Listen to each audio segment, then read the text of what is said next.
Live. Hello, my name is Michael O'Neill, and I am the communications manager for the Green Party of the United States. And hello to all the Greens out there who are watching this Facebook Live broadcast. And I am very excited because the LisaForMaine campaign, Lisa Savage running for U.S. Senator for the state of Maine, has been doing some really exciting things and had an amazing triumph on Super Tuesday, collecting many thousands of petition signatures in one day to get on the ballot. And that was coming off of some real adversity leading up to that. And so I wanted to take the time to bring on two staffers from Lisa's campaign. And they are with me live here. And so I want to welcome Kelly Merrill, who is the volunteer coordinator for LisaForMaine, and Isaac Schattenberg, who is the ballot access coordinator for LisaForMaine. Kelly and Isaac, welcome. Hi. Hello. Now, Thank you. You're very welcome. And the reason I wanted to bring you on was to lift up the accomplishment of what the LisaForMaine campaign accomplished. There are a lot of Greens out there who are petitioning for local office, state office, federal office, and I think that what you accomplished on Super Tuesday, collecting 9,000 signatures, over 9,000 signatures in a single day, is a triumph to be celebrated and to be learned from. And so I've brought you on here to pick your brains about how you accomplished this feat, learn about some of the tools that you use, some of the techniques that you used, because while maybe it seems to folks that collecting 9,000 signatures in a single day might feel like a feat of magic.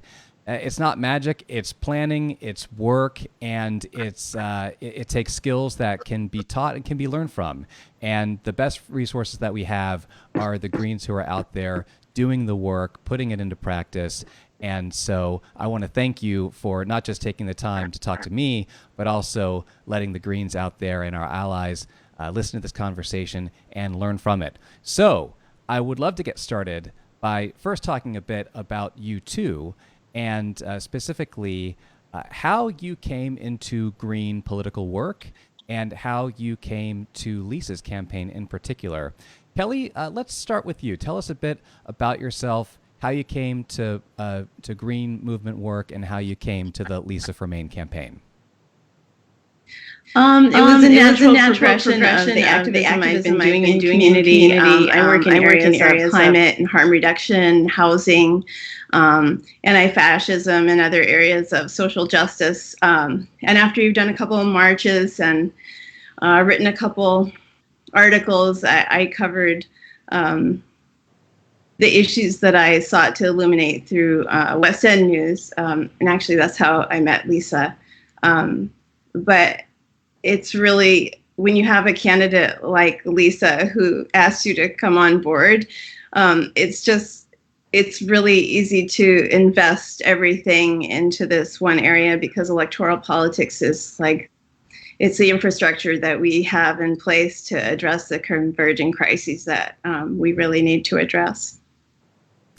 All right. And was that it, or did you want to add anything more, Kelly? I don't want to cut your story short. Okay. No, just getting involved with Lisa's campaign, though. Actually, I was covering her for West End News, not her actually in particular, the BIW climate conversion campaign, which is to convert the military economy into a climate economy. And I took a photograph of this woman standing in the middle of all this power, and she had her hands handcuffed behind her back. And this was Lisa Savage walking the walk in all of the different ways that she does, just looking calm and collected and knowing exactly what she's all about. All right, Isaac, and yourself, how did you come to Green politics or political work in general, and how did you come to the LisaForMaine campaign? Yeah, I've been a long time supporter and activist with the Greens ever since I voted for Jill Stein. She was the first person I voted for in 2010, actually, when she ran for governor when I was living in Massachusetts. So I've been a long-time Green Party supporter and have worked in electoral politics for a long time. I worked on both campaigns for ranked choice voting in Maine, and have been involved in many Green campaigns.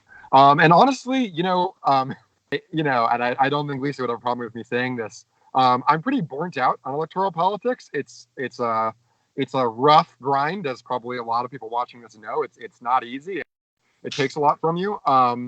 But when I started seeing Lisa's campaign and I started learning about Lisa as a candidate, I realized, this is not a campaign that I want to miss out on. I think she has brought an exceptional level of enthusiasm and support and just vitalization to the Maine Greens that we have not seen for a long time. And I didn't want to miss out on being a part of that. So I kind of... All right, Isaac's feed is cutting out just a little bit, so hopefully he reconnects. But while we talk about that, maybe have we lost? Technical difficulties, perhaps. Uh-oh. Okay. All right, Kelly and Isaac, I think you're back. Can you hear me? Yep. Yes. Okay, all right. So Isaac, you cut off there for just a second, but I think we got the gist of it, that Lisa's, as a candidate, as a campaigner, you were excited by what that campaign had to offer, raised your expectations, perhaps again, about what could be accomplished through electoral politics. And it's great that you're on the campaign, because we're able to talk to you now and learn a bit about this amazing Super Tuesday accomplishment of 9,000 petition signatures in a single day to get Lisa on the ballot for November. And so if we could talk just a little bit about your respective roles in the campaign. Kelly, can you tell us a little bit about your role as volunteer coordinator? Well, it's continuing to evolve as we go along here. And the first part, I guess, phase one, was a lot different than Super Tuesday, which I call phase two. Because when she was running as a Green independent, ballot access was incredibly arduous. And though Isaac and I would never say so in the field, it was incredibly demoralizing for our volunteers. And it was such a heavy lift and such a big ask. And we were doing so much. We were both working in the field and trying to do our jobs and manage all of this. But what it did allow us to do was get to really know the volunteers and everybody's varying capacities, whether they had transportation or not, or whether they needed childcare. So by the time, actually, what was the initial question? Your role as volunteer coordinator, and what I'm hearing a little bit is that not only, what people might think of is that a volunteer coordinator delegates things for volunteers to do. They assign things for volunteers to do them. But what you're highlighting is that you're making sure that volunteers have everything that they need to be able to accomplish the thing that they're asked to do. Is that accurate? Right.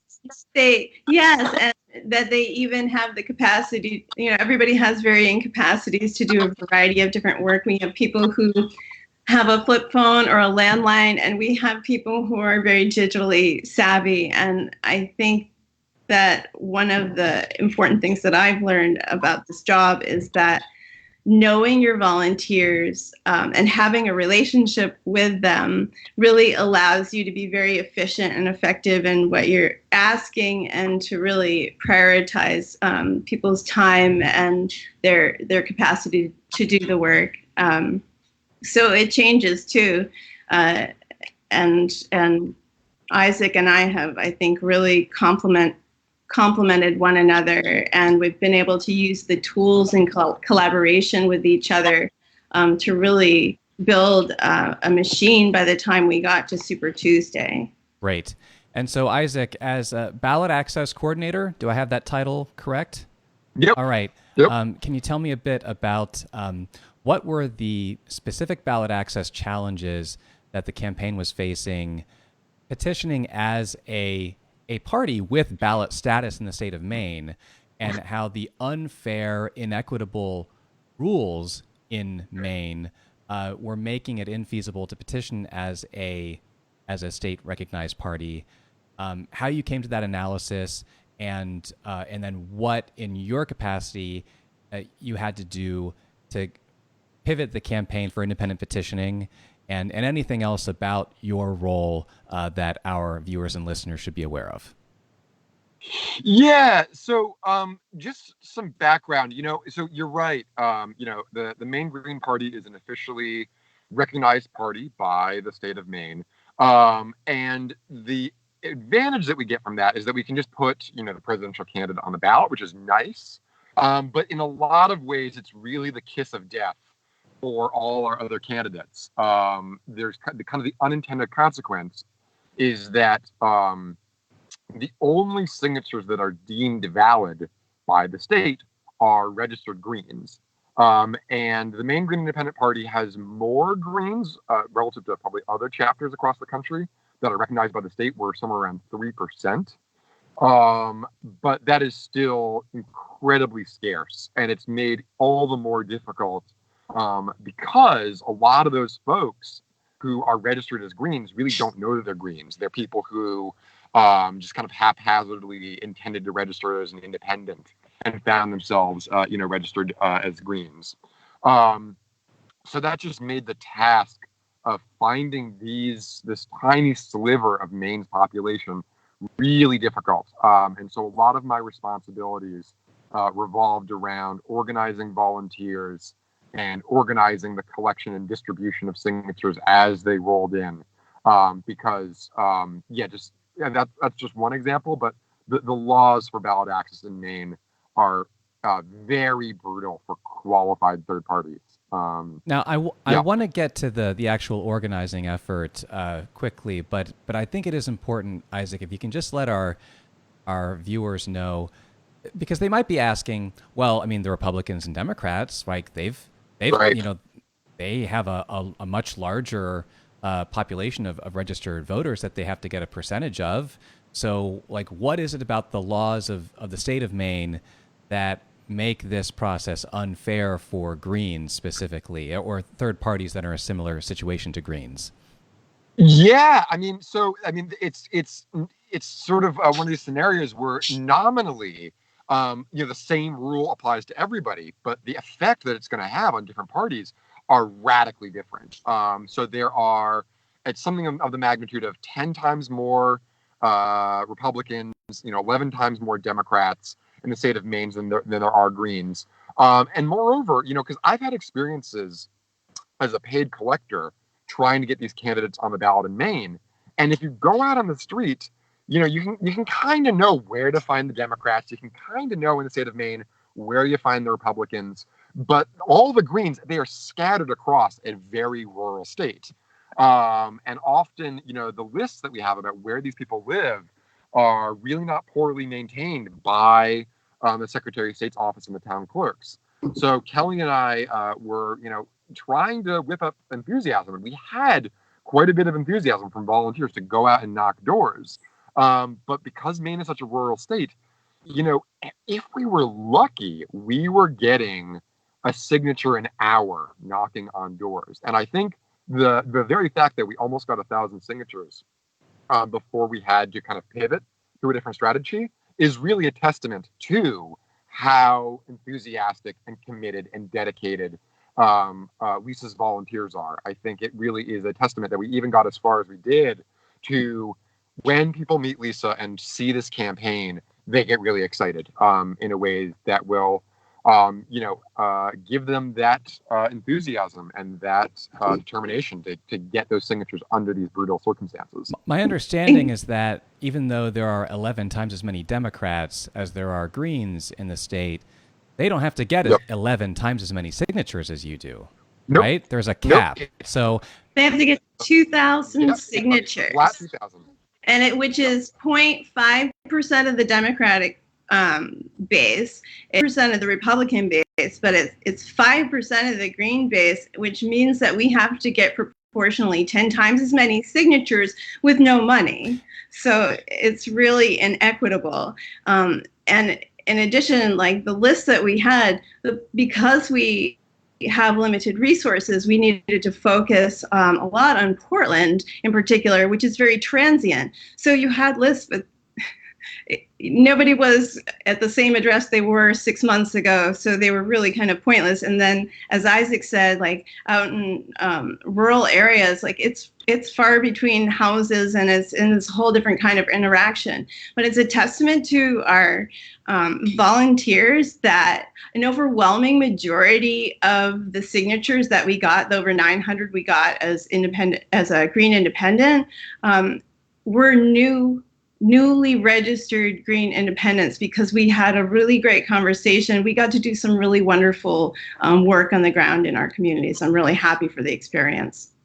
So you're pointing to that volunteer activity of getting those signatures and getting new registered Greens, and probably getting some new signups for the campaign, which are all great. And that's getting into the volunteer organizing and mobilizing aspect, which I'm really hoping we can dig into now.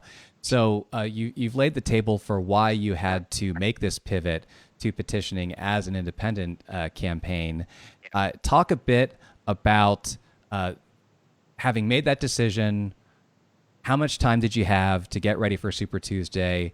How the whole thing hinged on Super Tuesday, and then once the clock started running, what did you do? And Kelly, if you can kick that off, or Isaac, if there's anything technical regarding ballot access you think we need to know first, we can go that route. So hearing nothing from Isaac, Kelly, can you talk about the volunteer aspect of it? Yeah, so we, Isaac and I have been looking at these numbers like every single day, every single weekend, just wondering if we're going to be able to make it. And it was a Tuesday, and we were about to, kick off our college tour. And Isaac, there's precedence, I guess, to expect like about 100 signatures at each university. And we knew going in that this was going to be a difficult year, such as it is politically. So someone said maybe 70 signatures, but none of us could have anticipated that we would get 5 signatures of University of Maine at Orono. And so by the next morning, we decided we needed to make a drastic shift in the campaign. And those of us who have been working on the campaign are really devoted, passionate people, very driven for the common good. So sorry. It's okay. Sorry, I just lost track of. So let's talk about like why Super Tuesday. Like, what was the plan for that day? Like, was it always the plan to get all the signatures that you needed to get on the ballot that day, once you went the independent route? This is like, what? It was by Friday, Isaac, that you were like, I think we're going to get all of them. We're going to get all of them on Super Tuesday. I was like, okay, here we go. Yeah. So I can speak on that. I did think it was going to be ambitious to shoot to get it all done in one day. But I've worked the polls in Maine before, and Maine has, one of the saving graces, it has a very generous law that protects the right. It's enshrined in the Maine state constitution that protects the right of petitioners for both candidates and referenda petitions to stand in the polling place and collect signatures for people on their way out. Very, very generous law. And so I thought about that. And the requirements for a independent candidate in Maine, you need double the signatures, but you can get them from anybody, and you get a later deadline. The window that we had as a partied candidate in Maine ran from January 1st to March 15th, so 75 days, not that long. But as a independent candidate, runs all the way through the spring, so a much more generous deadline. So yeah, I sort of considered it. I knew we had a volunteer base that was fired up for Lisa. We could marshal, about 100 volunteers across the state if we really picked up the pace and started organizing aggressively. And working the polls on Super Tuesday, I thought, a lot of Bernie supporters are going to be there. A lot of progressives are going to be there. And we had a referenda question as well on top of the primary. So pretty much all the super voters who vote in every, even off-year election were going to be there. And it was just really apparent to me, we have an opportunity to not just get on the ballot in one day, but to kind of make the pitch to all these voters and, especially all these, progressive Democrats, why Lisa, with ranked choice voting, which is super exciting, why Lisa should really be their first choice, why she's electable, and why, this exciting, independent, not corporately brought progressive really should be their first choice on a ranked choice ballot. And I thought about that, and we were at risk of missing the deadline, as they partied through the party petition. And I just thought, this is too good of an opportunity to turn up. We really cannot afford to let this slip through our fingers because the strategy that we've been working has really not been effective. And we have this really diamond in our hand of reaching all these voters all at once that it would just be silly to go to waste. Kelly, can you tell me about how you rallied the troops towards this target date of Super Tuesday, how you let everyone know that this was all hands on deck, and what was the pitch that you made to them? Well, it was interesting for a couple of days because I'd sort of say our people are very committed. They're very passionate. And we did not know how people were going to take the news.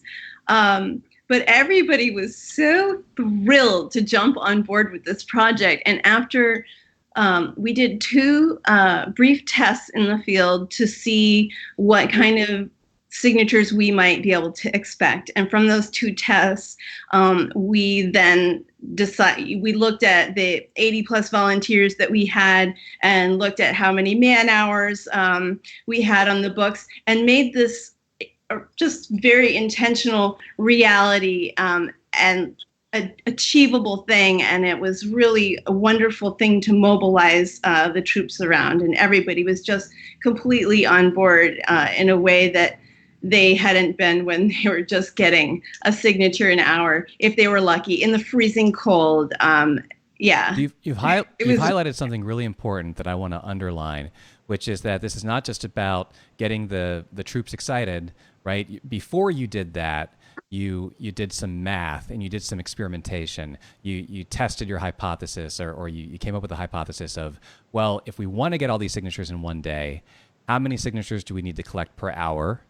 So how many signatures can we reasonably collect in an hour with one volunteer, and then take that math to say, all right, well, with X number of volunteers collecting at Y number of signatures per hour, then over the course of this election day or this primary day, we should be able to hit this particular goal.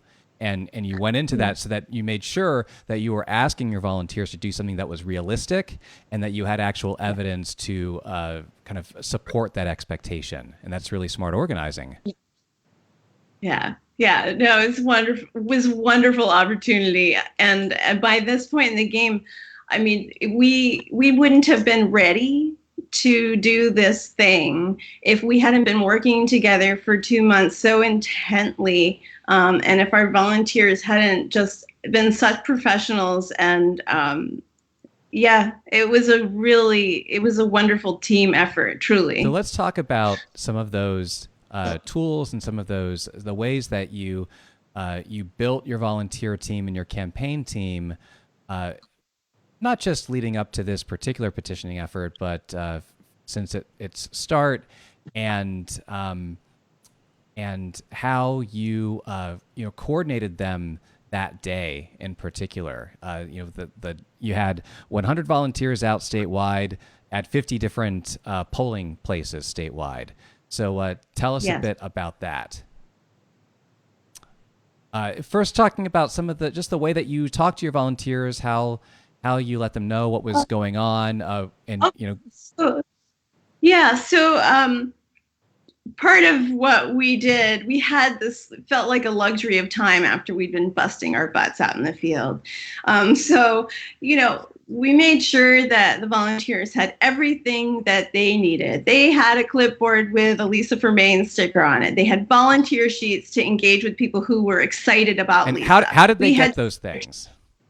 Let's talk real concretely. How did they get those things? Yeah, so I gathered people together on 2 occasions to prep them, have them open up their packets, see what was in it. Then we had people take those home, sent them an email link for a Zoom conference so that we could discuss everything that was going to go on that day, exactly what they needed to do when they got to the polls, just how their table should be set up if they had the luxury of having a whole table to themselves, just anything that we could anticipate that they need to know, but keeping it simple, as well as like the day of setting up group text feeds so that people who were sharing the responsibility of one polling station, say, and Isaac and I would all be on the same text feed. So if somebody needed something,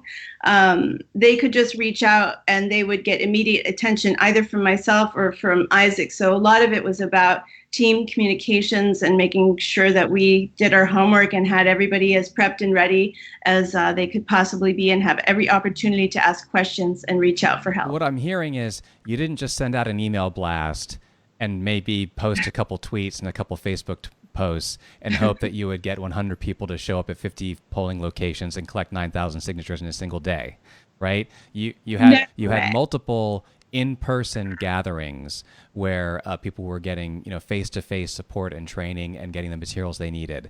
You had Zoom video conference calls where, again, people were getting the training and being able to ask questions and get them answered about the logistics that day. Isaac, in particular, regarding the technicalities around petitioning or anything else, what were some of the questions you were getting from your volunteers, or what was some of the work that you were doing on your end of the equation to make sure that people were getting valid petition signatures that would stand up at your Secretary of State's office? Yeah, so I mean, just a lot of I want to be clear. I don't think anybody in the campaign thought that we would have a success on this level. We were just kind of blindsided, which is pretty rare in a Green Party ballot access effort. I thought we were really reaching for the sky for 4,000, and then to just slowly have it accumulate that we got over 9,000 a single day was bonkers. But I think I can't undersell. I think a lot of it came down to we were just really handed a golden opportunity with Super Tuesday, where you can just go in the polling place and certain barriers that I'm sure I've worked on for other Green candidates in other states, and validity is a gigantic barrier. You can have these rotten validity rates of 60 or 50%, and one of the advantages of Super Tuesday is you just have golden validity. Like, it's just this uncanny success where you turn in the sheets and every one of those voters are voters because they just voted. So we were really gifted there. The real priority that I wanted to make sure that we didn't miss was just making sure that, for some volunteers, kind of in their small towns, it made sense to just put them where they knew all their neighbors. They're going to feel like they're making more personal connections by, talking to Lisa with people they have sort of social bonds with already. But kind of the priority that I wanted to set was make sure that all the big urban cores, to the extent they exist in Maine, were covered, because that's where the real fat numbers start rolling in. So that was my real priority, is making sure for some of those volunteers who were either out of state or who were doubled up at a polling place already, making sure that all the really sort of juicy targets were covered. Then I think that's part of the reason why we kind of so vastly overshot our expectations. Kelly, tell me about like the day before, right?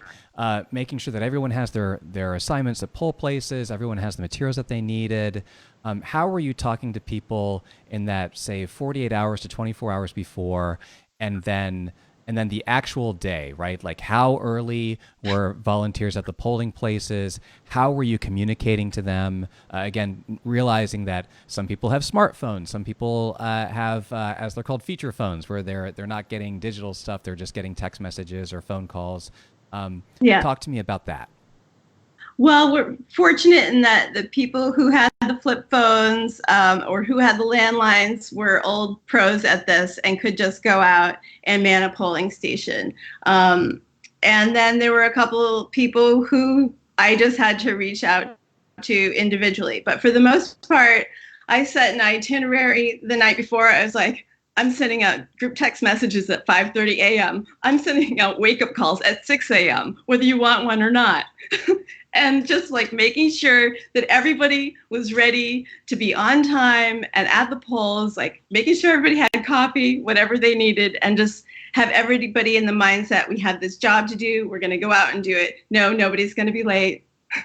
They're not going to be any last minute. It was really, there are always the unexpected things that happen, but it went remarkably smoothly all day long.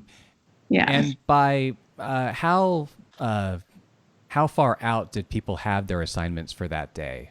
Like maybe like the week before or a couple days before? Oh, no. No. No. Okay. It was ever evolving. It was like a woven fabric, because we were quite efficient in how we manned those stations, and even transportation and everything. We used every last resource that we had to get as much coverage as we could, because honestly, Isaac and I wanted to be done with ballot access forever. Because you want to campaign, right? You want to get on to like the actual campaign. I want to do something different for a while. Right. And, we have opportunities to get creative now that we're going to have to digitize the campaign. Right. It's going to be very interesting moving forward. So you had, again, multiple meetings, kind of multiple touch points along the way to get people excited, get people informed, get them prepared so they felt prepared, and people teaming up at different polling places. And reaching out to them in the way that they need to be contacted. Me, I would just like to use Signal and Slack for everything. That would be awesome. But it's not going to happen. So we really do have to know the volunteers and cater. I mean, people are working for free. You got to work with people where they're at, always. Isaac, did you want to come in about, and just anything else that people should know about what went on that day, or what happens next with these signatures that you collected or were collected? Yeah, I mean, there's not a ton more to add. I think Kelly got it right. I mean, just one of the things that I just wanted to touch on that we haven't touched on yet is that, just the groundswell of support that we've seen for this campaign. I've worked on a lot of green campaigns where, for, just the specifics of the candidate or the specifics of the sort of political environment, you're just kind of stuck with the regulars. And I love the regulars, but, that can only take you so far. And Lisa has really proved to be a deeply inspiring candidate who has, brought people in to, the campaign and the party, but also just, I think, in her background of organizing through Code Pink and organizing against militarism and racism here in Maine, has really built a network that you really just don't see with a lot of candidates before she even ran, of really dedicated, smart, effective potential volunteers. So, it's been a dream working for Lisa. I would just want to emphasize, Kelly and I did a lot of work, but they say that the product sort of sells itself. So we've been really blessed to have Lisa as the candidate that we're pushing and supporting. Excellent. Well, thank you for that. So let us know what's next. Like, how can people support the campaign? What does the campaign need help with? They should sign up at LisaForMaine.org. You can sign up to be a volunteer. You can sign up to donate. Find me on Facebook. Reach out to me directly. We would love to find out what you want to do for the campaign. And given the pandemic that we're facing, this is an opportunity for us to strengthen our online alliances and our digital games. So that's what we're going to do, and help support and elevate this amazing candidate, because when we come through to the other side, we're going to want somebody like Lisa representing people and planet and peace. Fantastic. And any final thoughts from yourself, Isaac? No, just echoing Kelly. Yeah, go online, sign up, volunteer, and donate. This is a really exciting campaign, and every little bit counts. Great. Kelly, any final thoughts from you? No, I think that's it. I'm sure I'll think of something after I hang up. It's quite all right. Well, we want to have more conversations like this with green campaigns across the country. There is so much to learn. We are always recruiting new candidates and certainly new volunteers who want to support campaigns. And like I said at the top of the show here, one of the greatest resources we have is to learn from the Greens who are seeing results on the ground and learning as much as possible from that. And I also started the show talking about how the result that you got on Super Tuesday, that 9,000 signatures in a single day, surpassing even your initial expectations, it didn't result from magic. It resulted from hard work and from planning and from working with the volunteers that you had available. But actually, the result that you had kind of was magical because, like you said, it surpassed even your expectations. And so I think that's something for people to keep in mind, is that when we put in the work, when we put in the planning, when we have an amazing candidate, when we have this Green Party platform that we believe in, when we're campaigning for people and peace over profit, then a lot of those things can come together and actually have some results that if they're not magical, they look a heck of a lot like magic. So thank you for this inspiring example. Thank you for sharing your time with us in what I know is still a very busy campaign that still has a lot of road ahead of it. And so thank you both, Kelly and Isaac. And thank you all for watching and sharing this live stream. The video on demand will be available after the stream ends. And in the meantime, Greens, hang in there. Keep out there. Be seen being green. Bye.